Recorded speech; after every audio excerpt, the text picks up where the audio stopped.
أعوذ بالله من الشيطان الرجيم. بسم الله الرحمن الرحيم. السلام عليكم ورحمة الله وبركاته. إن الحمد لله نحمده ونستعينه ونستغفره ونعوذ بالله من شرور أنفسنا ومن سيئات أعمالنا. من يهده الله فلا مضل له ومن يضلل فلا هادي له. وأشهد أن لا إله إلا الله وحده لا شريك له وأشهد أن محمدا عبده ورسوله.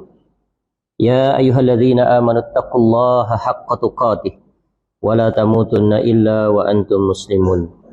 يا أيها الناس اتقوا ربكم الذي خلقكم من نفس واحدة وخلق منها زوجها وبث منهما رجالا كثيرا ونساء واتقوا الله الذي تساءلون به والأرحام إن الله كان عليكم رقيبا. يا أيها الذين آمنوا اتقوا الله وقولوا قولا سديدا يصلح لكم أعمالكم ويغفر لكم ذنوبكم ومن يطع الله ورسوله فقد فاز فوزا عظيما. أما بعد فإن أصدق الحديث كتاب الله وخير الهدي هدي محمد صلى الله عليه وسلم وشر الأمور محدثاتها وكل محدثة بدعة وكل بدعة ضلالة وكل ضلالة في النار. Allahumma inna nas'aluka ilman nafi'ah. Ya Allah, kami memohon kepada Engkau ilmu yang bermanfaat, wa rizqan thayyibah, dan rezeki yang baik, wa amalan mutaqabbala, dan amal yang diterima. Alhamdulillah, kita bersyukur kepada Allah SWT masih lagi diberikan kesempatan untuk kita kembali bertemu pada petang ini untuk kita sama-sama mengambil faedah dan mempelajari kitab yang bertajuk Jalan Golongan yang Selamat, Minhajul Firqatin Najiyah wa Ta'ifatil Mansurah, hasil karya Syekh Muhammad bin Jamil Zainu rahimallahu ta'ala.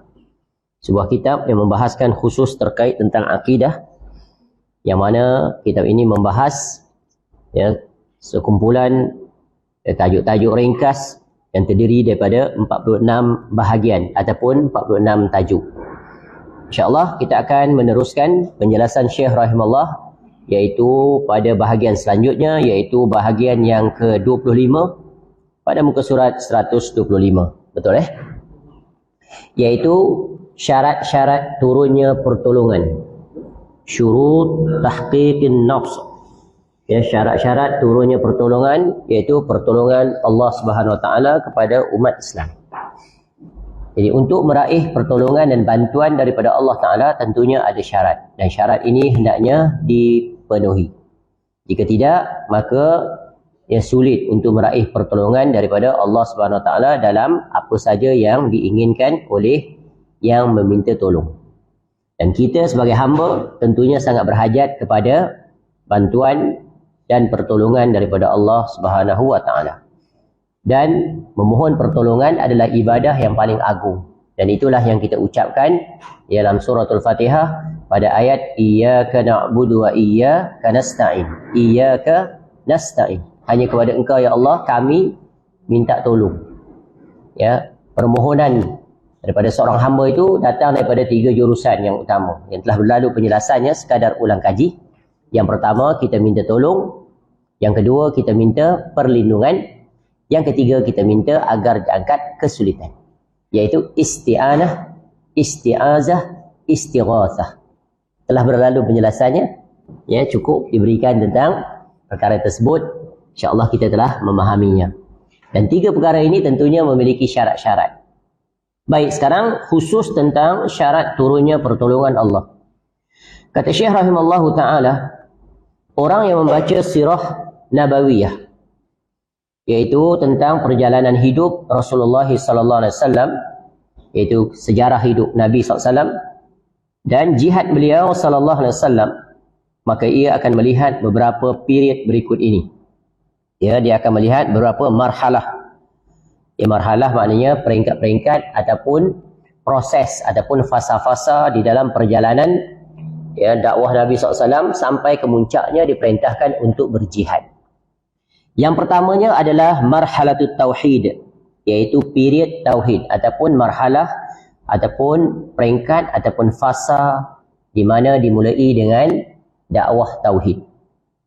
Jadi ini wajib. Memang permulaan mana-mana Rasul alaihi wassalatu wassalam, pokok utamanya yang pertama, yang berterusan dan yang terakhir adalah iaitu berjalan terus di atas menebarkan dan menyebarkan tauhid. Ya, sebagaimana yang kita akan temui di dalam banyak ayat-ayat Al-Quranul Karim memerintahkan seluruh para rasul itu menjalankan tugas yang satu dan tugas yang pokok, iaitu an ya'budullah wajtanibut taghut. Ya, wajtanibut taghut. Sembahlah, ibadahilah Allah Ta'ala kerana dia adalah Allah Rabb yang menciptakan kita. Maka sebagai kewajipan, tanda syukur, tanda terima kasih serta tanda melaksanakan perintah Allah, iaitu menegakkan ubudiyah kepada Allah Ta'ala. Dan tidak cukup, dia akan menjadi cukup dan sempurna pada masa yang sama menafikan seluruh ilah-ilah atau Tuhan-Tuhan yang diibadahi selain daripada Allah. Itulah syirik, wajib berlepas diri.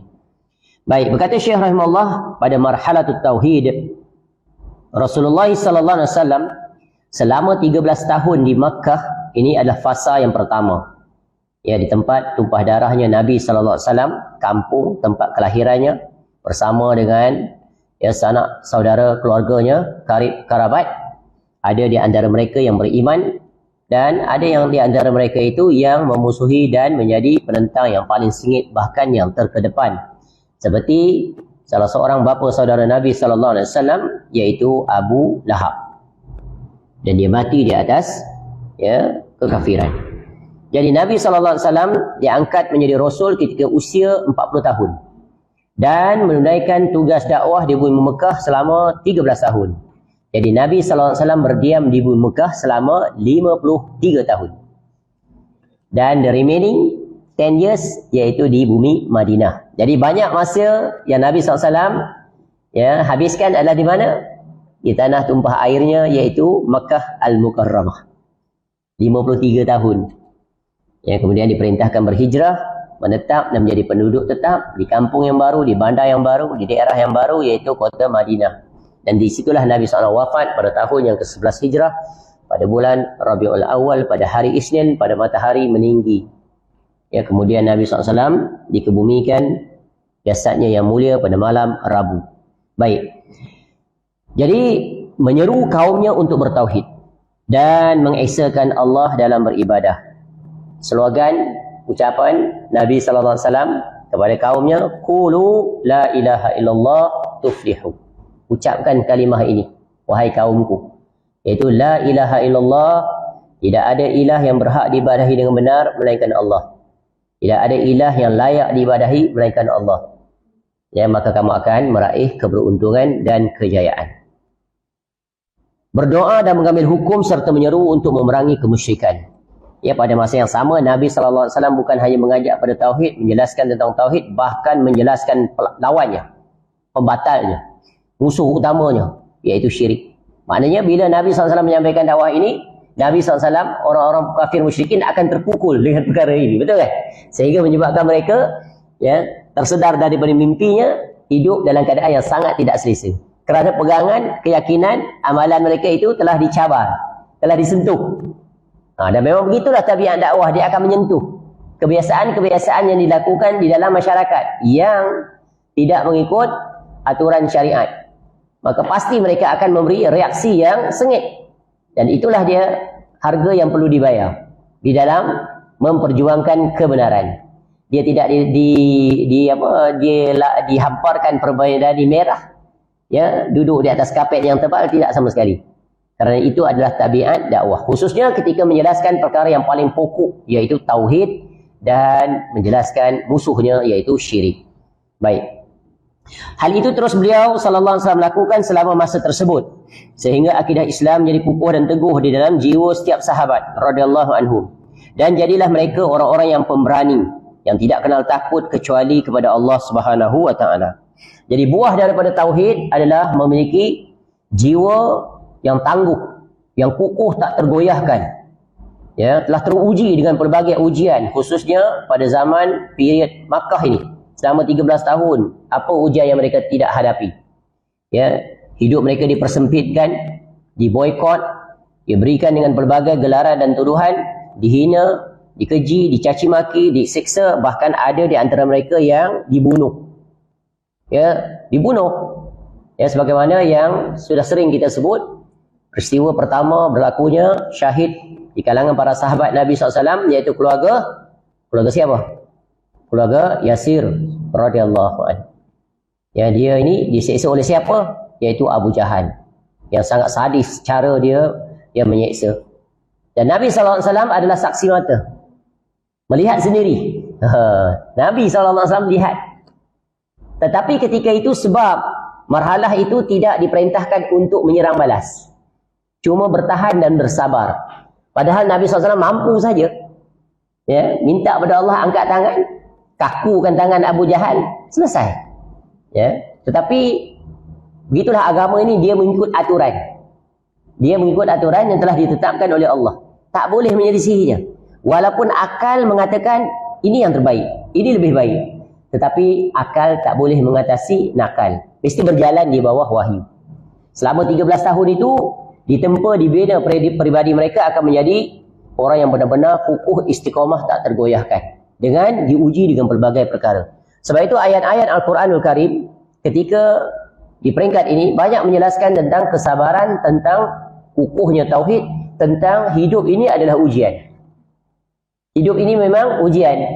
Allah sebut contoh dalam surah Al-Mulk dan juga surah Al-Ankabut. Surah Al-Ankabut umpamanya, ahasiban nas, sesudah ayat yang pertama alif lam mim, ahasiban nas wa an yutraku an yaqulu amanna wa hum la yuftanun. Adakah kamu nak dibiarkan begitu saja dengan berkata aku telah beriman, ya, atau kami telah beriman sedangkan kamu belum diuji? Jadi bukti kebenaran iman seseorang adalah diuji. Dan hidup ini memang ujian. Selagi kita hidup, kita pasti diuji. Hari Ahad kena datang kuliah petang ini. Tidakkah itu satu ujian? Tidakkah ada cabaran yang sedang menunggu di depan? Walaupun dah sampai tempat kuliah, dah duduk, tetap ada ujian. Ya, bagaimana ujiannya? Setengah orang baru kuliah bermula, lena dah dia. Immediately. Baru masuk gear 1. Pejam mata dah. Patut dah bergerak kereta itu. Ya, tu ujian kan? Allah uji sedikit saja. Dia mula datang pelbagai alasan itu ini. Ya, sebab syaitan tak pernah duduk diam. Syaitan ni tidak ada cuti. Dia tak ada public holiday ke, dia tak ada weekend, tak ada pada dia. Non-stop, continuous, 24 hours. By all means, all out. Never give up. Ya, dia tak pernah kenal istilah failure. It's not in their vocab. Tu kita ada banyak. Jadi syaitan ini memang tangguh dia. Ya, tak pernah dia berputus asa, tak pernah jemu. Oh, menakjubkan. Dan memiliki kesabaran kemuncak. Sebab apa? Sebab dia dah berikrar dan dia berjanji di hadapan Allah. Dia nak laksanakan tugas itu. Dan memang syaitan dia berjanji dan dia menepati janji dia. Oh, betapa arrogant dia di hadapan Allah. Dia berani untuk berbuat sesuatu yang dimurkai oleh Allah. Sebab prinsip dia macam prinsip peribahasa orang Melayu. Alang-alang menjeluk pekasam, biar sampai bagai legan. Alang-alang jadi ahli neraka, biar jadi ahli neraka sungguh. Bukan aku saja, orang lain pun, iaitu musuh bebuyut nombor 1 itu yang menyebabkan aku terjatuh ke dalamnya. Sebab itu Al-Quran banyak mengingatkan musuh ini. Ya, dan syaitan tentunya sangat membenci Nabi SAW. Apa bukti? Dialah yang bagi cadangan agar dibunuh Nabi SAW pada perhimpunan di Bani Sa'adah itu. Kelompok pemuka-pemuka kafir Quraisy, betul kan? Dia bagi cadangan, kumpulkan. Pilih setiap pemuda daripada kabilah itu, nanti hantar untuk mengepung rumah Nabi SAW. Tapi wa makaru wa makarallah wallahu khairul makirin. Mereka merancang, Allah merancang, dan Allah lah sebaik-baik perancang. Baik, kembali. Jadi, ya, Allah ingatkan kita hidup ini adalah ujian. Dan menghadapi ujian itu Allah ajar kita bagaimana kita nak menghadapinya. Ya, Allah sebut pada surah Al-Mulk ayat yang kedua, Allazi khalaqal mauta wal hayata liyabluwakum ayyukum ahsanu amala.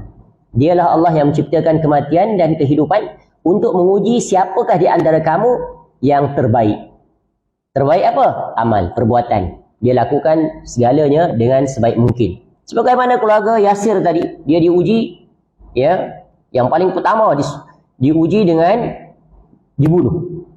Ketika Nabi SAW berada melihat mereka itu, ya, Nabi SAW hanya mampu menyampaikan satu ucapan. Ucapan yang sangat menggembirakan, janji gembira. Sabran ala Yasir, inna mau'idukumul jannah. Bersabarlah wahai keluarga Yasir, untuk kamu dan keluarga kamu janjinya adalah syurga. Kita kalau kena dalam keadaan tertekan begitu, dizolimi, apa sabar-sabar? Kau tak kena tak apa? Ya, aku yang menanggungnya. Kita begitu. Ya, immediate response. Tapi para sahabat ketika mana Nabi SAW mengatakan bersabar, mereka tahu. Ya, sabar itu lebih baik. Kerana janjinya mereka lebih utamakan kehidupan akhirat. Confirm dijamin syurga. Siapa yang tak nak? Kita ni dah diingatkan berkali-kali janjinya syurga. Tak nampak juga jalan dia. Tak nampak dia. Ya, iman kita ni something wrong. Ya, tak sebersih imannya para sahabat Nabi SAW. Tapi kita berusaha untuk menuju ke arah tersebut dengan pelbagai kerja susah payah dan seumpamanya. Baik. Jadi mereka memiliki sifat takut. Hanya takut pada Allah, tidak sekali-kali takut pada makhluk. Ya, dan takut ini kalau kita belajar dalam bab akidah, kita akan temui 3 jenis takut. Satu, takut yang bernilai ibadah, itulah yang dituntut. Yang kedua, takut yang dilarang, yang menyebabkan boleh membawa kepada kesyirikan. Yang ketiga adalah takut yang bersifat tabi'i, tabiat, fitrah, memang ada. Tak ada siapa pun kita ni yang tidak memiliki sifat takut. Nabi SAW memiliki sifat takut atau tidak? Ada sifat fitrah, betul kan? Tetapi terkawal. Ya, kita bukan robot, kita bukan malaikat. Abu Bakar As-Siddiq radhiyallahu anhu ketika bersama dengan Nabi SAW dalam gua apa? Gua Hira ke gua Sur dalam berhijrah? Gua apa? Gua Sur ke gua Hira? Gua Sur kan? Gua Hira tempat dapat wahyu tu. Ya. Tu. Dah sampai dah. Yang apa penjejak tu. Dah sampai ke muka gua, betul kan? Takut nanti kelihatan. Tapi apa kata Nabi SAW? Innallaha ma'ana wa la takhaf. Jangan takut, Allah bersama kita. Allah dia adalah Al-Hafiz, menjaga, melindung. Ya, kalau ikut ya ghalibnya, urufnya, adatnya manusia tentu akan nampak. Tapi Allah menggenggam hati manusia itu agar tidak tergerak untuk turun zikir dan melihat. Kalau lihat pasti akan nampak. Dan betapa banyak terkadang dalam hidup kita alami seperti itu, betul kan? Allah jaga dan selamatkan kita daripada situasi itu. Baik.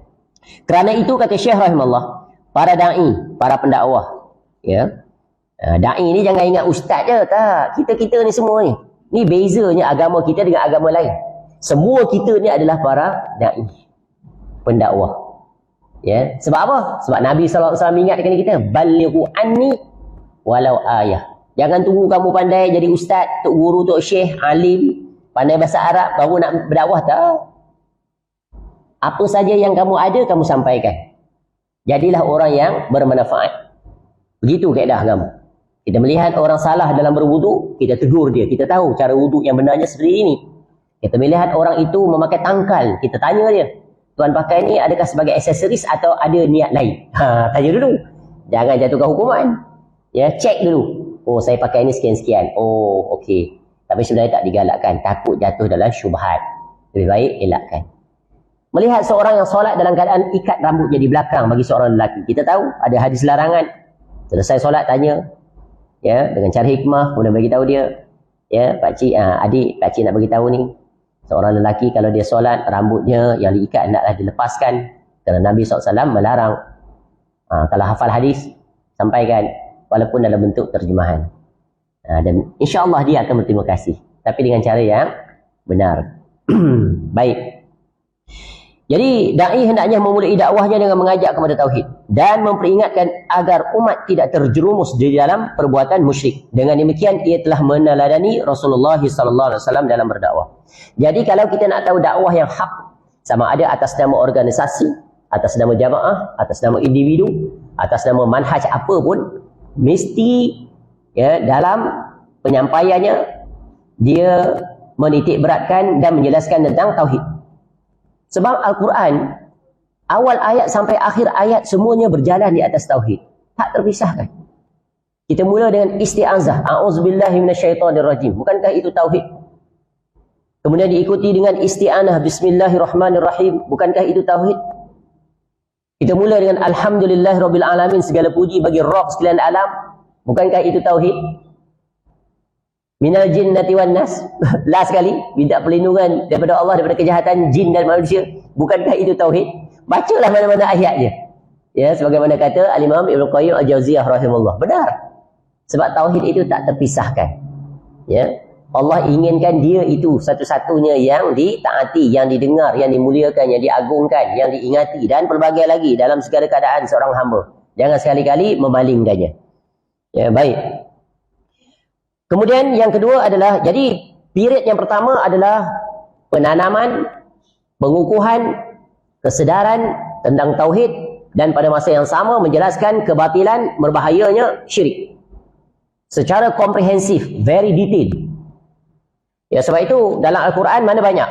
Surah-surah Makkiyah ke surah-surah Madaniyah? Makkiyah. Ada berapa? Surah dalam Al-Quran ada berapa? Okey, out of 114, berapa daripadanya adalah surah Makkiyah? 80 lebih. Bagus. Tepatnya. Jawapan dah betul lah. Tepat. 86. Tepat sekali. Bakinya berapa? 86. Bakinya berapa? 28. Itu matematik. Dia panik. Dia tak nampak jalan. Tak tolak. Senang yang rumus nak ingat surah Makkiyah dan surah Madaniyah. Ambil ayat yang paling banyak dalam Quran. Berapa? Surah apa yang paling panjang? Surah Al-Baqarah berapa ayat? 286. 28 depan Madaniyah, 86 belakang Makkiyah. Boleh hafal? Okey, ingat. Ya. Jadi surah Makkiyah lagi banyak. Yang panjang-panjang juga dia, betul kan? Jadi 86 surah Makkiyah. Bacalah. Method surah Makkiyah ni memang kita akan jumpa tentang tauhid, tentang iman, tentang hari akhirat, tentang kisah Rasul-Rasul alaihi wassalatu wassalam, ya, balasan syurga, neraka dan pelbagai lagi. Kisah-kisah ghaib masa lalu, masa sekarang, masa akan datang. Itu di antara ciri-ciri. Sebab tu, ya, indahnya kalau kita belajar tentang salah satu pintu masuk kepada Al-Quranul Karim, iaitu ilmu ulumul Quran. Di situ kita akan tahu, Masya Allah, nikmat. Bila kita berinteraksi dengan Al-Quran, kita boleh relate dengan puzzle tadi yang ada pada ulumul Quran. Begitu jugalah kalau kita belajar ilmu hadis, belajar baca Sahih Bukhari, Sahih Muslim, atau paling minimal Arba'in An-Nawawiyah, Riyadhus Shalihin dan sebagainya, kita ada tools dia. Ya, pintu masuk. Madkhalnya apa? Iaitu ulumul hadis. Bila orang sebut hadis sahih, hadis dhaif, hadis munkar, hadis palsu, hadis mu'allaq, hadis macam-macam lah. Oh, gitu maksud dia. Tu. Tapi kena kerja keras sikit lah. Tapi insya-Allah kita mampu. Kalau SPM boleh lulus, maka yang itu boleh. Tu je syarat dia, SPM lulus. Ini bukan setakat SPM lulus, ada degree lagi, ada diploma lagi. Lebih layak. Baik. Jadi 13 tahun di bumi Mekah, Nabi SAW berdakwah mengikut peringkat-peringkat. Peringkat pertama secara sirriyah, senyap-senyap, sebab Allah perintahkan dulu. 3 tahun lebih kurang. Next adalah secara terang-terangan. Wa anzir ashiratakum aqrabin. Ya, istiharkan.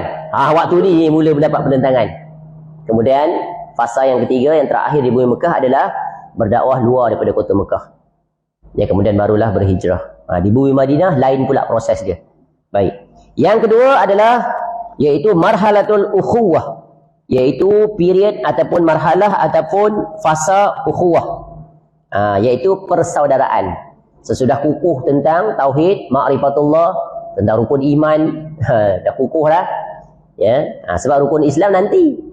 Ya, solat diperintahkan di bumi Mekah. Yang lain di mana? Haji di mana? Haji. Lepas solat apa? Puasa kan? Lepas puasa, zakat. Lepas zakat, haji. Yang pertama tadi apa? Yang pertama syahadah. Syahadah tu dah di dua tempat. Tengok dari segi hukum perintah menegakkan ibadah, tauhid selama 13 tahun. Ibadah tu di hujung. Transition sebelum ke bumi Madinah, Allah datangkan perintah solat 5 waktu. Isra wal Mi'raj. Itu berlaku di peringkat mana? Makkiyah, betul kan?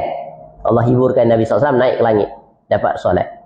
Jadi puasa, zakat, haji dan juga berjihad di mana? Dapat perintah di mana? Di Madinah. Di Madinah. Ya. Jadi kita kena tahu juga urutan itu. Sebab itu, ini ada kaitan dengan bab fiqh. Contoh orang mengatakan dalam solat ni kita kena baca usolli. Sebab mengambil kias daripada Nabi SAW melafazkan ketika menunaikan haji. Jadi maknanya haji kena lafaz, maka solat pun kena lafaz. Jawapan dia salah. Sebab apa? Kias yang tak kena. Sebab mana datang dulu? Solat dulu ke haji dulu? Patutnya solat dulu. Ya, solat tapi ketika itu haji belum ada. Jadi dalil tu automatik terbantahkan.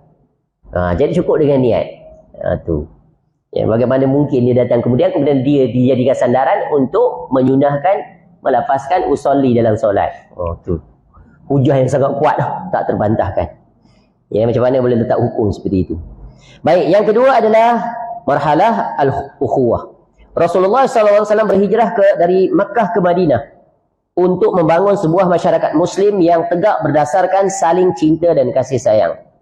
Bila Nabi SAW berhijrah ke bumi Madinah? Bulan apa? Bulan apa wahai puan-puan? Puan-puan, bukan tuan-tuan tau. Jangan jadi puan-puan pula. Saya tanya puan-puan, very spesifik tau. Kalau saya kata tuan-tuan dan puan-puan, okey.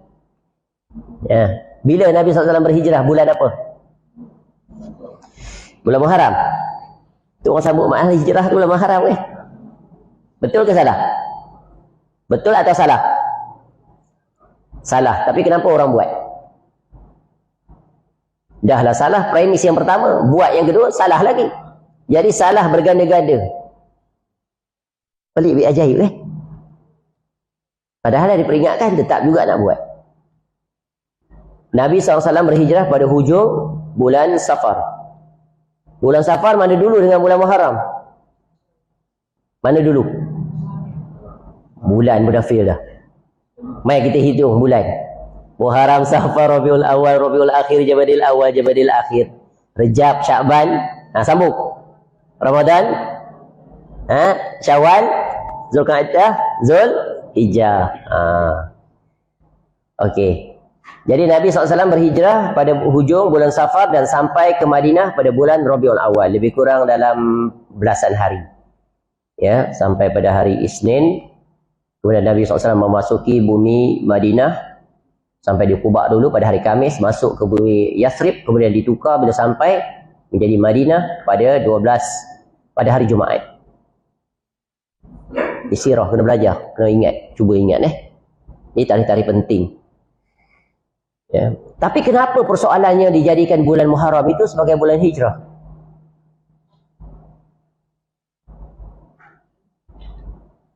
Kenapa disambut dia? Pada bulan itu disebut sebagai bulan hijrah. Padahal Nabi SAW tidak berhijrah pada bulan itu. Patut kalau nak sambut, kalau ada. Betulnya di mana? Hujung bulan Safar. Okey, saya tinggalkan soalan itu, cari sendiri jawapan. Baik. Jadi pada peringkat ini ketika sampai ke bumi Madinah, Nabi SAW di antara perkara yang dilakukan adalah mewujudkan persaudaraan, iaitu kukuhkan persatuan umat Islam, sebuah negara yang baru tegak, ya, yang dibina di bawah kepimpinan Nabi SAW. Tapi ada presiden sebelum itu. Prior kepada Nabi SAW sampai di bumi Madinah itu telah dibina terlebih awal, betul kan? Iaitu dengan adanya datang Bai'ah Aqabah yang pertama, yang kedua daripada penduduk Madinah ke bumi Mekah berjumpa dengan Nabi SAW untuk taat setia. Dan mereka pulang dan Nabi SAW sertakan bersama mereka nanti, iaitu bukan Muaz bin Jabal, itu ke Yaman. Siapa? Pendakwah yang Nabi SAW hantar duduk bersama dengan mereka, berdakwah daripada rumah ke rumah dan mendidik dan mengukuhkan, ya, ilmu akidah ni yang buat perjanjian tadi. Yang kemudiannya ramailah di kalangan penduduk bumi Madinah yang asalnya musyrik masuk Islam. Yang asalnya memang mereka memiliki sejarah yang sangat panjang, peristiwa hitam, iaitu saling berperang, bergaduh. Berkurun lamanya, iaitu dua suku kaum yang membentuk kaum Ansar. Kaum apa nama dia? Aus dan Khazraj. Dua ni. Yang ini menerima Islam. Ya. Siapa tu? Siapa yang dihantar oleh Nabi SAW untuk pergi ke bumi Madinah? Dan dia adalah orang yang, kalau tak silap, pertama mendirikan solat Jumaat sebelum datangnya Nabi SAW.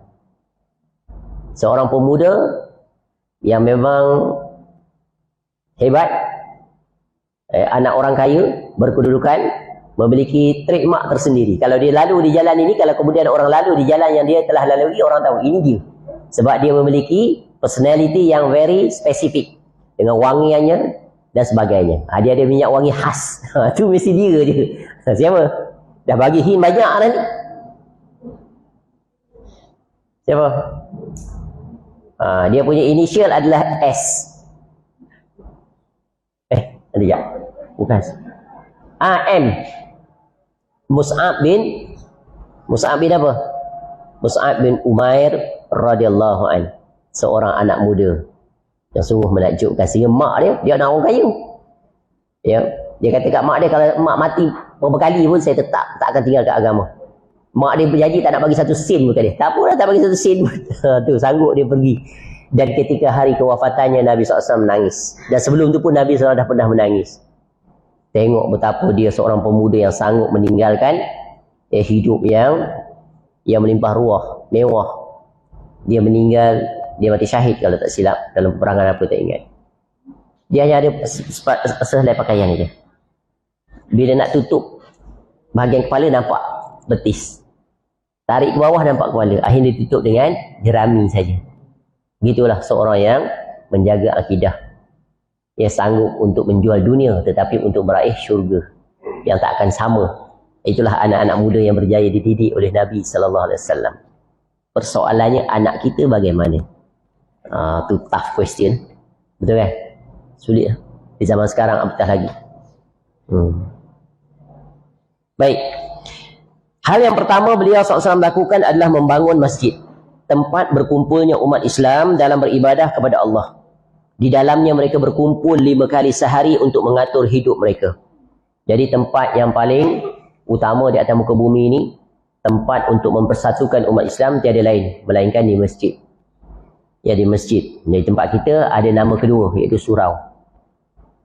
Sama aja masjid sebenarnya. Ya. Kalau di Arab dia panggil musalla. Ada dua istilah, masjid dan musalla. Musalla ni khusus untuk, dia nama musalla tu tempat solat. Tapi bila guna musalla tu, maksudnya merujuk pada solat hidain. Solat di lapangan. Di musalla. Ya, orang yang solat dipanggil musalli. Jadi Nabi SAW bangunkan masjid. Mula di Quba. Kemudian di Madinah, masjid Nabi SAW. Dan Nabi SAW membina kamar-kamar, hujurat, iaitu bilik-bilik. Jadi isteri-isteri Nabi SAW tu bukan ada rumah. Di bilik je. Kita tak panggil rumah. Dia panggil, tu dalam Quran ada surah Al-Hujurat. Bila datang, ada aturan dia. Dalam surah Al-Hujurat itu salah satu surah yang nak membina, iaitu akhlak. Ya, perintah-perintahnya dimulai dengan ya ayyuhallazina amanu la tuqaddimu baina yadayillahi wa rasulih, dan seterusnya. Jadi rumah isteri-isteri Nabi SAW, Nabi pun bangunkan, ya, bukan rumah, bilik, kamar-kamar saja. Ya, tak besar, kecil. Ya, Nabi SAW itu nak tunjukkan betapa Nabi SAW seorang yang sangat zuhud. Termasuk isteri-isterinya juga dididik agar menjadi isteri-isteri yang zuhud radhiyallahu anhu. Baik. Lalu Rasulullah SAW segera, yang pertama tadi bina masjid dulu. Kemudian yang kedua, mempersaudarakan antara kaum Ansar. Tadi Ansar terdiri daripada siapa? Aus dan Khazraj. Ya, yang dua-dua berafiliasi dengan Yahudi. Yahudi jadi dia punya advisor, berperang. Yahudi A belas B, Yahudi B belas C. Ya, ahli kitab tu jadi dia punya advisor. Ahli kitab adalah orang yang bijak. Pernah terfikir tak? Kenapa orang Yahudi ada di bumi Madinah? Apa kena-mengena dia pergi duduk di Madinah tu orang Yahudi? Asal Yahudi ni dia duduk di mana? Bani Israel. Yahudi sekarang ni Bani Israel ni. Bani Israel tu diambil nama daripada mana? Israel. Anak betul Nabi Yaqub alaihissalam. Ya. Jadi asalnya yang sangat obvious iaitu ya Bani Israel ini iaitu ketika mana daripada Nabi Ibrahim alaihissalam datang daripada jalur Nabi Ishaq alaihissalam. Daripada Nabi Ishaq alaihissalam lahir Nabi Yaqub alaihissalam. Dari Nabi Yaqub alaihissalam lahirlah anak-anaknya itu yang disebut dalam surah Yusuf, ada 12. 11 tengok bintang. Itu awal ayat itu. Ya, salah satunya adalah Nabi Yusuf alaihissalam. Dan Nabi Yusuf AS diberikan kedudukan tinggi di Mesir, maka dari anak keturunannya lah, begitulah mula bertapaknya Bani Israel di bumi Mesir. Kemudian episod seterusnya nanti akan dipaparkan tentang Bani Israel yang ditindas, ditekan ketika zaman Nabi Musa AS. Dan penghujungnya adalah total exodus ke mana? Keluar keseluruhannya pergi ke semenanjung Sinai. Sesat selama 40 tahun di Baitul Maqdis. Suruh perang dia suruh Nabi Musa AS pergi. Kau perang dulu? Takut badan besar tu. Jadi ciri khas Yahudi ni dia penakut. Cuma dia berani sebab ada Amerika dan sokongan dunia barat. Tu je. Ya. Sebab dia pun dah tahu janji daripada Allah, betul kan? Rasul. Ya. Tapi ketika mereka di sepanjang sejarah mereka itu selalu dizolimi. Bukan dizolimi, itu ada balasan Allah kepada mereka kerana kejahatan dan keingkaran, pengkhianatan mereka tak taat pada perintah Rasul. Maknanya tak taat pada perintah Allah. Sebab tu kita kena tahu wajah orang Yahudi ni. Orang Yahudi zaman sekarang lagilah tak boleh diharapkan. Tapi itulah orang Islam tertipu berkali-kali, buat perjanjian dan berbagai lagi. Dia tak akan tepati janji. Kalau dengan Nabi SAW pun dia ingkar, bayang kan? Siapalah kalau pemimpin di zaman sekarang. Tapi pemimpin orang Islam tak belajar daripada sejarah. Tertipu dengan Yahudi. Kita orang biasa pun boleh fikir, betul kan? Agak-agak mereka boleh fikir tak? Fikir dia. Tapi kenapa dia override pemikiran dia tu? Orang Arab lagi faham Al-Quran pada kita. Orang Arab bumi Madinah Mekah sekarang tu, bukankah di situ Nabi mereka itu? Takkan mereka tak ingat? Sebab apa? Kena satu penyakit. Apa penyakit dia? Penyakit tu yang override tadi tu. Tahu kebenaran tapi tetap ingkar, lawan. Ataupun tak mau taat. Sebab kena penyakit al-wahan. Mal wahan ya Rasulullah?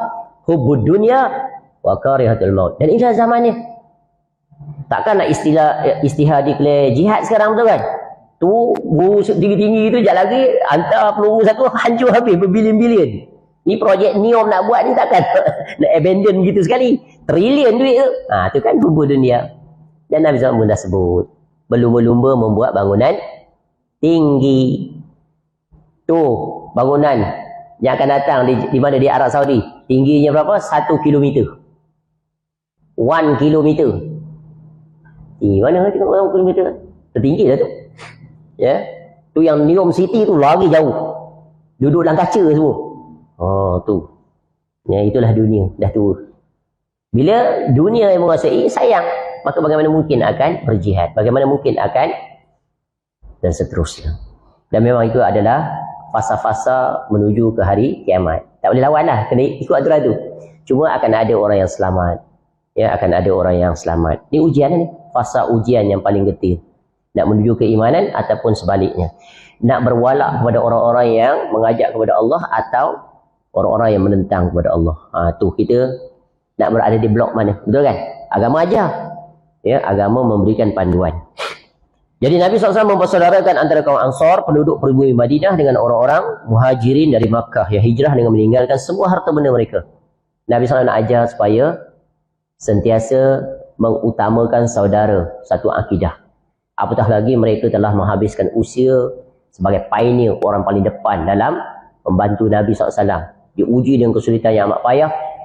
Ya, tinggal tanah air yang disayangi, kampung-kampung semua tinggal. Harta benda yang mereka cari selama ini semua ditinggalkan. Sebab orang-orang kafir musyrikin Mekah tak izinkan. Sebab mereka mengatakan kamu kaya, kamu dapat ni semua hasil dalam perniagaan di negeri ini. Seperti Abdul Rahman bin Auf radhiyallahu anhu. Orang kaya, paling kaya di antara orang yang paling kaya.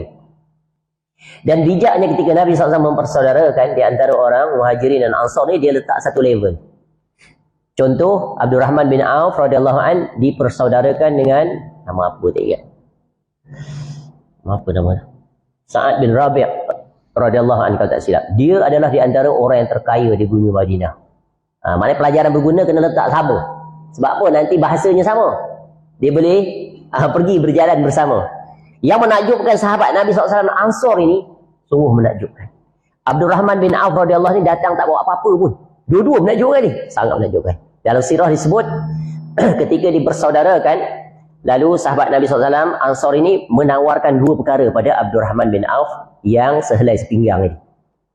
Aku ada harta, engkau ambil separuhnya daripada harta aku. Bayang.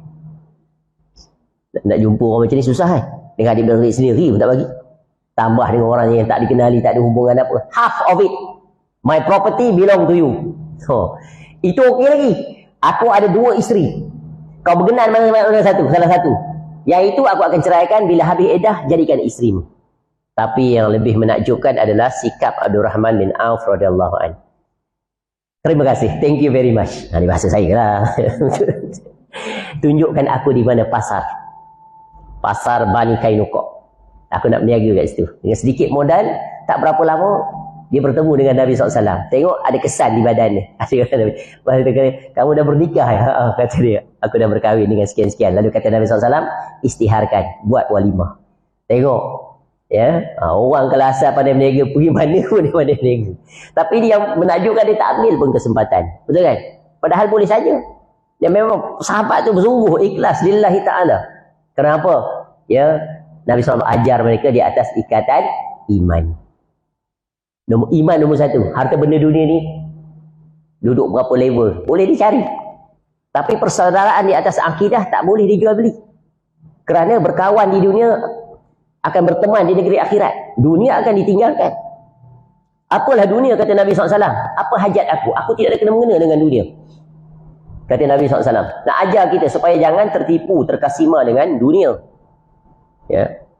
Jadi Nabi SAW ajar kita bahawa yang dalam hadis lain disebut dunia ni, ya, harta benda ni milik kita ni adalah apa yang kita infakkan. Itu harta milik kita.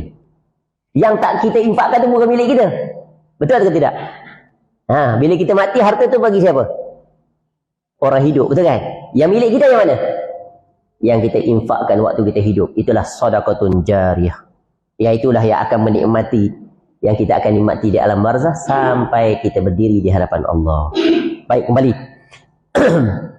Jadi bukan senang. Nabi SAW nak inculcate this very ultimate and very precious values in our heart.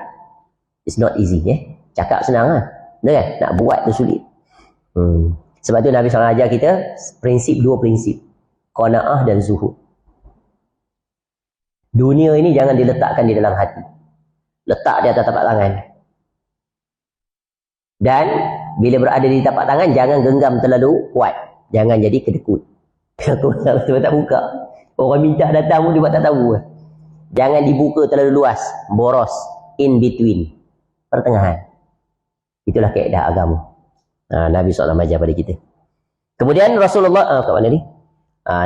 Rasulullah SAW mengetahui bahawa telah terjadi permusuhan antara sebahagian penduduk Madinah. Iaitu antara suku Aus dan Khazraj. Maka Rasulullah SAW pun mendamaikan di antara mereka, menjadikan mereka bersaudara. Yang satu sama lain saling mencintai dalam ikatan iman dan tauhid. Yang asalnya berkurun-kurun dan bermusuhan. Bukan senang ni nak buang dendam kesungat, betul kan? Kita, orang Melayu lagi sulit. Dia tegur sedikit hatinya, merajuk, tak tegur sampai ke mati. Padahal kesnya sepak bola terkena pasu bunga jiran sebelah. Pasu bunga pula beli dekat Batu Pahat tu. Bukan senang nak pergi Batu Pahat. Bawa balik tiba-tiba esok tengok pecah dah. Kenapa? Oh, budak sebelah, anak jiran. Sepak orang kena pasu. Tak tegur sampai mati. Sampai tahap tu. Itu dalam urusan dunia. Kadang-terkadang kita tegur dia sikit. Lepas tu mulalah tawar hamba dah dengan kita. Padahal kita tegur tu untuk kebaikan. Nampak tak? Betapa jiwa kita tak dibina berdasarkan agama. Orang tegur, terima kasih. Thank you for your advice. Walaupun tak betul. Tak apalah. Tu bukan senang ni. Nak reposition kita punya hati tu bukan senang. Sulit. Kecuali kalau hati kita itu telah ada penampannya, iaitu ilmu daripada agama. Jadi Nabi SAW mendamaikan. Dan ini umat Islam, mereka wajib berdamai. Mereka dilarang bermusuh-musuhan atas alasan apa pun. Sehingga orang yang menzalimi kita pun Nabi SAW suruh datang kepadanya. Walaupun dia zalim pada kita, kita tetap pergi pada dia. Jangan lepaskan ikatan persaudaraan. Apatah lagi yang ada hubungan nasab keturunan. Dilarang. Barang siapa yang memutuskan hubungan kekerabatan, maka tak akan mencium syurga. Walaupun dia menzalimi kita. Katalah abang kita tu, dia zalim pada adik-beradik yang lain, termasuk kita. Waktu dia hidup, mentang-mentang dia duduk jaga rumah mak. Tak macam mana satu hari dia bawa mak dia pergi pejabat tanah. Tukar buh nama dia. Bila mak meninggal, ayah meninggal lah mak tu. Dia tengok-tengok, ada harta tanah 5 ekar.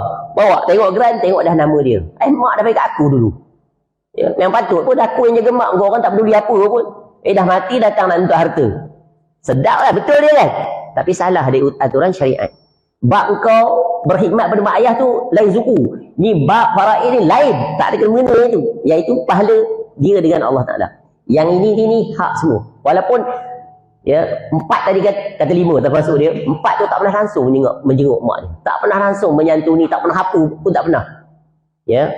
Tak dapat dikesan oleh radar. Tapi bila meninggal dunia, dia sendiri yang datang. Tuntut. Memang kena bagi hak dia. Tu. Jadi ini adalah agama, Masya Allah. Jadi umat Islam hendaklah saling cinta menyintai. Sebab itu buah daripada benarnya kalimah tauhid, la ilaha illallah, Nabi SAW sebut apa? Salah satunya adalah, iaitu prinsip al-wala wal-bara'. Itu prinsip akidah. Iaitu al-hubbu fillah wal-bughdu fillah. Cinta kerana Allah dan benci pun kerana Allah. Maka ikatan seperti itu akan kekal sampai ke syurga. Kalau kita menyukai, menyintai seseorang disebabkan ada personal interest, maka tak akan kekal. Berkawan dengan seorang tu sebab dia adun. Bila dia hilang jawatan, kalah, tak geng lah, cari adun lain pula. Nampak? Disebabkan orang tertentu ya kita berkawan dengan dia, bukan atas agama. Tapi kalau kita berkawan dia di atas agama, ya, walaupun kita ni contohnya berjaya, jadi orang yang hebat dan sebagainya, dulu kawan-kawan kita yang kat sekolah tu tetap kita cari. Sebab kita kawan dengan dia bukan sebab status, bukan sebab kelulusan, bukan sebab kejayaan, bukan. Tapi diikat kerana lillahi ta'ala. Sebab itu Nabi SAW ingatkan, kena jaga. Sehingga Nabi SAW sebut, ya, Nabi SAW bagi contoh ketika Nabi SAW datang kepada Mu'az bin Jabal radhiyallahu anhu, ya Mu'az, inni uhibbuka fillah. Wahai Mu'az, aku cinta kepada engkau kerana Allah. Sebab tu di antara sunnahnya bila kita sayang pada saudara sesama Muslim, disunahkan kita datang pada dia, bagi tahu dia, I love you so much. Kau ni bontak biat ke apa? Tu otak dia dah otak lain lah. Cinta ni kerana apa? Diikat di atas tauhid. Ya, itulah persaudaraan yang hakiki, yang ampuh dalam menghadapi apa saja ujian. Tengok para sahabat dalam kesulitan bagaimanapun, mereka mendahului diri orang lain berbanding dengan diri mereka. Walaupun mereka yang lebih utama memerlukannya. Sampai tahap itu agama mengajar. Maknanya dalam istilah agama kita tidak ada istilah selfish. Tidak ada istilah individualistik. Hatinya sentiasa ya terkesan, sentiasa tersentuh ya dengan keadaan sesama Muslim. Contoh peristiwa yang berlaku di Palestin, ya, tanpa mengambil kira sebab dan sebagainya, kita tengok saudara-saudara kita diuji seperti itu, maka kita memohon kepada Allah agar Allah memberikan mereka kesabaran dan mengangkat kesulitan-kesulitan yang mereka hadapi, dan Allah membalas kejahatan orang-orang yang menganiaya mereka, orang yang menzalimi mereka, iaitu siapa saja. Yang kita nampak tu Yahudi tu je. Kita tak tahu barangkali yang melancarkan peperangan dan sebagainya ada hidden agenda yang kita tak tahu, betul kan? Modus operandi every time the same thing, keep repeating. Sama. Hantar satu peluru, Yahudi mati 200, sekejap lagi 20,000 mati. Lepas tu start collect. Buat collection worldwide. Adalah scammer muncul. Nampak? NGO itu ini duit account dia 30 juta contohnya. Yang dia belanja 8 juta. Collect lagi. Duit kau banyak, bagi semua lah. Kenapa tak bagi semua? Tu soalan-soalan yang kena letak di depan. Kita kena hazard, kena berhati-hati. Ya, sebab itu kitab ni nanti mengajar kaedah untuk meraih pertolongan daripada Allah. Bagaimana caranya Allah bagi pertolongan? Kenapa setiap kali berlaku? Ya, makin parah lagi. Maknanya you keep repeating the same approach and you expect you will be success forever, never, impossible. Betul kan? Einstein dia ada satu kaedah, dia kata apa? If you do the same thing and yet you expect different result forever. Kalau bahasa kasarnya insane. Boleh ke? Kita buat benda yang sama, kita nak hasil yang berbeza. Tak boleh kan? Mesti tukar proses, baru boleh dapat hasil yang berbeza. Contoh kita lari lah. Lari 100 meter, average speed kita adalah berapa meter per minit. Sama je pakai tu. Sama lah sampainya, ujungnya berapa minit. Tapi kalau kita ubah speed, tentu lebih singkat masa perjalanan. Common sense. Tu akal Allah bagi, berfikir. Ya, baik. Kemudian kata Syekh rahimahullah, maka Rasulullah SAW mendamaikan di antara mereka, menjadikan mereka bersaudara, yang satu sama lain saling mencintai dalam ikatan iman dan tauhid. Seperti ditegaskan dalam sabda beliau SAW, seorang Muslim adalah saudara Muslim lainnya. Ya, al-muslimu akhul muslim. Ya, seorang Muslim saudara dengan siapa pun asal nama Islam. Dan dilarang menzolimi saudaranya yang lain. Dilarang. Agama yang menutup pintu itu. Tapi apa yang berlaku? Banyak kezoliman berlaku. Sama-sama geng, sama-sama grup, bukan main best friend lagi. Daripada distance bagi salam lah. Kalau bukan aliran dia, bukan penyokong dia, bukan pendukung dia, tengok pun tak nak. Benci lagi ada. Bahkan boleh pula menjatuhkan hukuman vonis. Kafir lah, benci pada agama lah, tak sokong Islam lah, macam-macam. Ni dia dapat daripada mana ni? Agama bukan mengajar kebencian. Bukan? Betul kan? Walaupun dia musuh. Kita tahu dia tu adalah orang yang menzolimi diri sendiri. Bukankah Nabi SAW sebut dalam hadis? Ya, nasihatilah, tolonglah saudara kamu yang terzolimi dan yang menzolimi. Para sahabat Nabi SAW tanya Nabi SAW, kami faham tolong orang yang terzolimi, tapi yang menzolimi itu macam mana nak tolong? Macam mana nak tolong?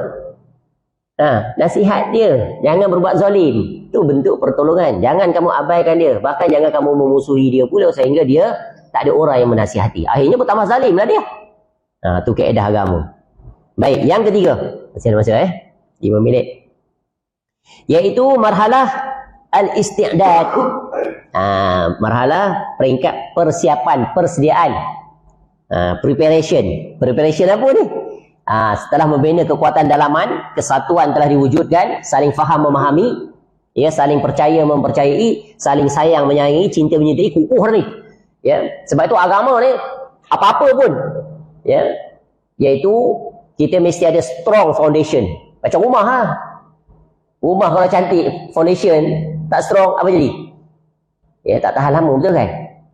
Tu foundation, tengok pokok tu yang mengakar menjulang ke langit tu. Pasal apa dia jadi begitu? Tu akar di bawah tu very strong. Ya, tak berapa kilometer, puluh kilometer, ratus kilometer dia pergi, berata. Kuat. Tu Quran sebut kan? Alam tara kaifa daraballahu matan kalimatan thayyibatan ila akhir ayat. Allah buat perumpamaan kalimah la ilaha illallah, pohon yang menjulang tinggi ke langit, akarnya menancap kuat ke dalam bumi. Nabi SAW buat ini proses ni.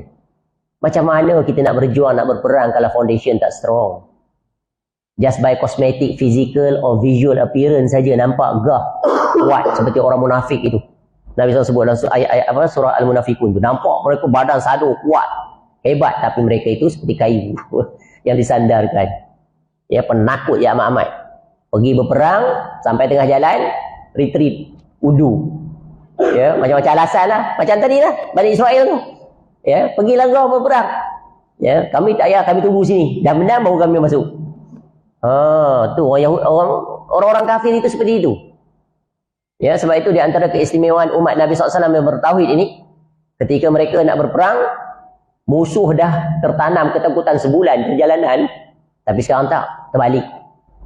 Ya, musuh bersin, kita demam, hospitalized, what ICU terus. Cuba mereka batuk tengok macam mana, apa jadi? Disekat semua, sekatan ekonomi dan sebagainya, collapse lah. Sebab bergantung kepada dunia, bergantung pada makhluk, bukan bergantung kepada Allah Ta'ala. Baik, dalam Al-Quran, Allah Ta'ala memerintahkan agar umat Islam bersiap siaga untuk menghadapi musuh-musuh Islam. Allah Ta'ala berfirman, وَأَعِدُّوا لَهُمْ مَسْتَطَعْتُمْ مِنْ قُوَّةٍ, dan persiapkanlah untuk menghadapi mereka apa saja yang kamu sanggupi. Surah Al-Anfal ayat 60. Ini memang common sense. Tapi kita, agama bukan hanya berdasarkan akal, tidak. Agama ni dalam apa urusan pun, yang pokokkah dia, yang cabangkah dia, tetap ada dalil. Itu istimewa dia. Maknanya agama kita ini mengajar, iaitu apa? Kritis. Critical. Whatever you do, there must be a reference for you to refer. Nak masuk tandas kaki kiri, ada reference? Ada. Ada ucapan tak? Ada. Bukan pandai-pandai kita, mereka bacaan. Tak. Nabi SAW dah letak dah di skrip dia. Kamu jangan memandai. You are not authorized, you are not allowed to come up with any script. Ni Nabi SAW saja yang memiliki authority. Tapi berlaku tak di kalangan umat Islam dia menyelisihi? Dia pula memandai-mandai, override, buat skrip sendiri. Berlaku. Yang itu menzalimi itu yang kena tegur. Tapi halangannya adalah dia akan dia akan react. Itu yang letih tu. Ya, dengan berbagai syubhat dan sebagainya. Jangan buat kali ini. Nabi SAW sendiri pun tak menyuruh, tak berbuat. Apa salah tu? Memanglah Nabi SAW tak buat. Ya. Kita boleh buat apa? Tak ada larangan. Sudah. Tak ada larangan. Itu akal dia. Mana dalil ni? Tak ada larangan. Ya. Padahal ayat Quran tak terhitung banyak dia. Ya. Nabi SAW kata pesan. Taraktu fikum amrain lan tadillu ma tamassaktum bihima kitaballah sunnah Nabi SAW. Aku tinggalkan kamu dua perkara ni. Kamu pegang betul-betul. Kamu tak akan selamat, kamu tak akan sesat selama-lamanya. Forever. Ini jaminan daripada siapa? Nabi SAW. Iaitu pegang teguh dengan Quran, dengan sunnah. Jadi, contoh tadi. Ya, kita ambillah contoh banyak benda yang dibuat oleh masyarakat di zaman sekarang yang tidak ada daripada Nabi SAW. Kita kata tinggalkan perkara ini. Nabi SAW tidak berbuat, tidak memerintahkan ya, para sahabat yang terbaik, isteri-isteri Nabi SAW yang terbaik. Contoh klasik mudah lah. Contoh orang sambut birthday Nabi SAW. Betul kan? Bahasa canggihnya birthday lah. Kenapa tak sebut birthday Nabi? Sebab dia nak camouflage dengan perkataan maulid itu. Nampak Arab, nampak syariat. Saya pernah bagi kuliah baru ni di satu surau, dia kata, ustaz saya pening kepala betul lah dia orang ni. Dah lah buat spanduk bagai-bagai, pusing satu kampung.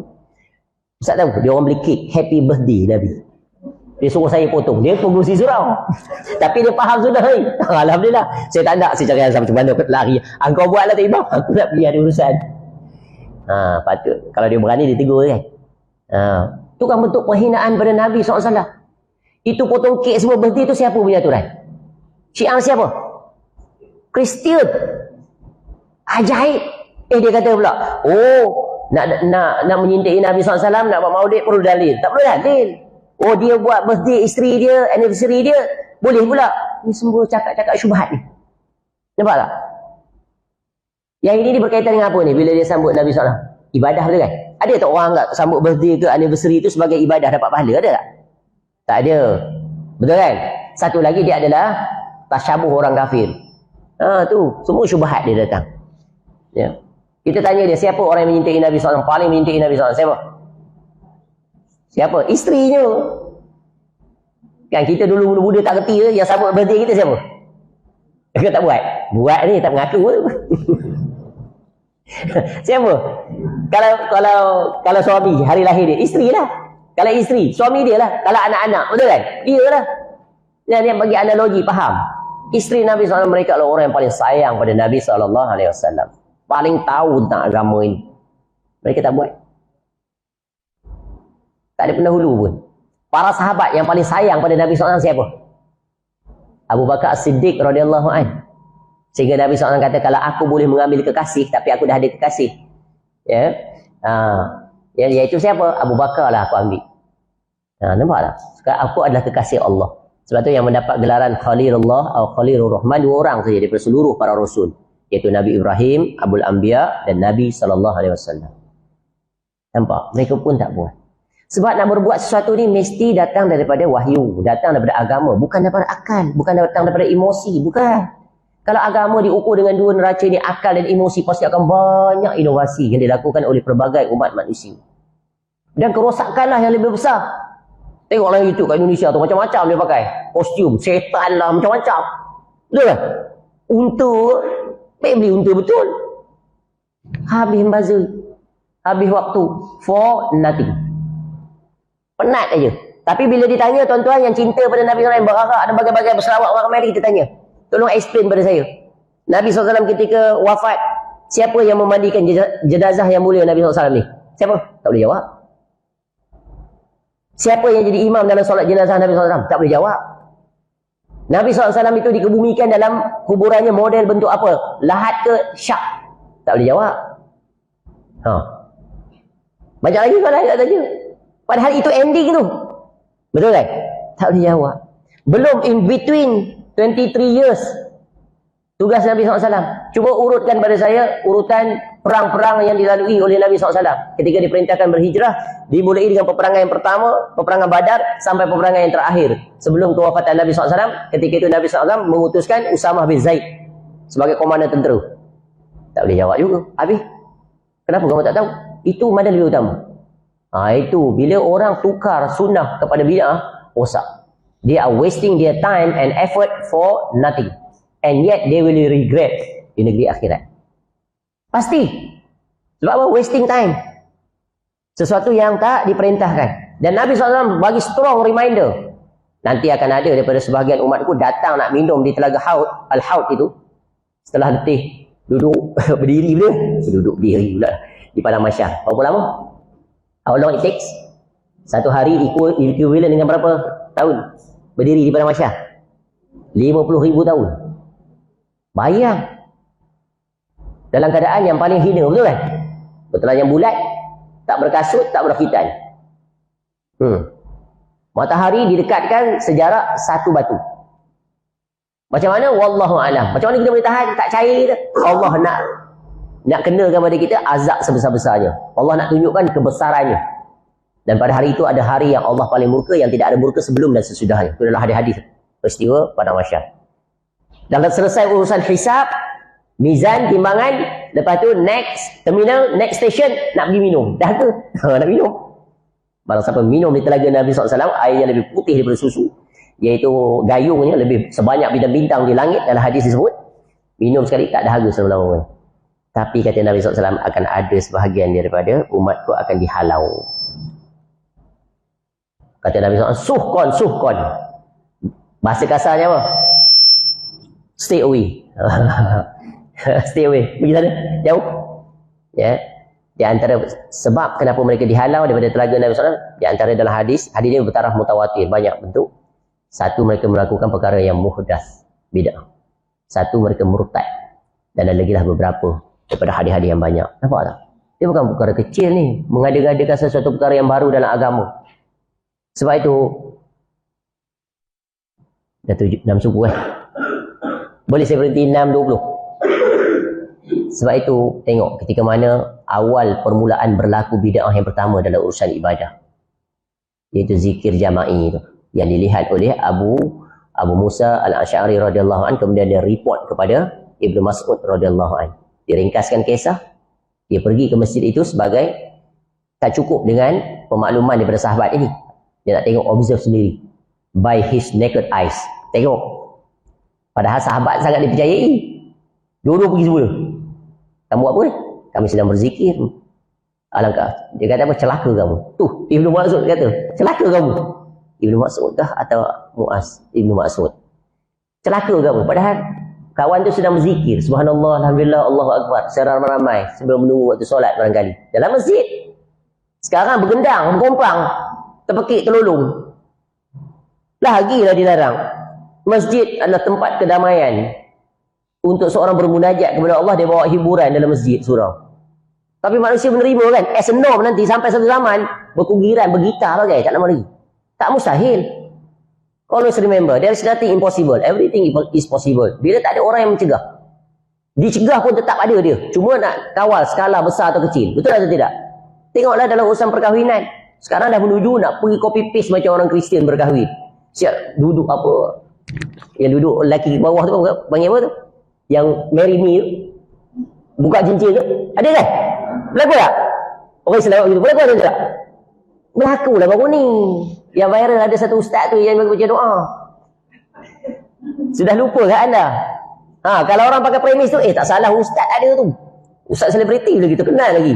Agama bukan diukur dengan dia. Dia tu diukur dengan Nabi SAW. Senang tak kalau ada ilmu tu? Senang tapi tak? Okey, balik nak cerita tadi. Ibnu Mas'ud radhiyallahu anhu kata apa kat dia? Celaka kamu. Ya. Lebih baik kamu menghitung dosa-dosa kamu. Lebih baik kamu istighfar. Itu yang disunahkan. Ya, ni kamu buat ni satu benda. Sebab apa celaka? Lalu dia kata, pakaian Nabi SAW belum lusuh, pinggan mangkuk pun belum retak. Maknanya kubur masih merah. Baru sangat Nabi SAW wafat. Kamu dah berpaling. Pandai dah kamu buat benda ni. Sebab di kalangan para sahabat, mereka sangat tahu itu tidak ada daripada Nabi SAW. Walaupun alasannya bagus. Lalu mereka menjawab. Dia jawab. Dia kata, wahai ya Aba Abdurrahman. Dia kunyah kepada saya sebut tadi siapa? Ibnu Mas'ud ke Mu'az? Ibnu Mas'ud kan? Ibnu Mas'ud radhiyallahu anhu dia kata, dia kunyah ya Abu Abdurrahman. Maknanya orang ni kenal dia. Kenal dia. Dia kata, ya Aba Abdurrahman, ma aradna illa al-khair. Tidaklah kami buat ni duduk berkumpulan, berhalaqah, dia berzikir ni dalam masjid, melainkan untuk kebaikan. Daripada duduk saja bersembang orang pakai nongkrong apa ke berzikir. Ni jawapan ni kaedah dalam beragama. Jangan memandai-mandai dalam urusan agama. Walaupun bagus pada akal, tapi tidak bagus dari sisi nakal wahyu. Lalu kata Ibnu Mas'ud radhiyallahu anhu, kam min muridin lil khair lan yusibah. Betapa banyak orang inginkan kebaikan tapi tak meraih apa-apa. Di stong strong prinsip, method. Nak bantah orang-orang yang mendatangkan alasan apa salahnya kami buat semua untuk kebaikan. Tapi kebaikan mesti diukur dengan wahyu. Mesti diukur dengan sunnah. Bukan diukur dengan hawa nafsu. Bukan diukur dengan akal kita. Kerana akal kita terhad. Dalam urusan ta'ambudi ibadah, mesti ada premis dia. Iaitu daripada Nabi SAW. Ya. Jadi, walaupun kamu niat bagus, tapi kalau tak ikut aturan, tidak ada contoh, tidak ada perintah, maka jangan kamu berbuat. Ini kalau bahas dalam waktu panjang lagi, kata-kata para sahabat. Di antara kata para sahabat, ya, apa-apa ibadah yang tak dilakukan oleh para sahabat, jangan kamu melakukannya. Nah, contoh aplikasi tadi lah maulid. Para sahabat tak buat kan? Siapa kita? Siapa yang lebih menyintai? Kita ke para sahabat? Kita atau para sahabat? Para sahabat kan? Maknanya kita ni sedang memfitnah para sahabat. Para sahabat tak cinta pada Nabi SAW sebab tak buat birthday, tak celebrate. Maafumnya begitu. Ini tak boleh. Ucapan yang salah sama sekali.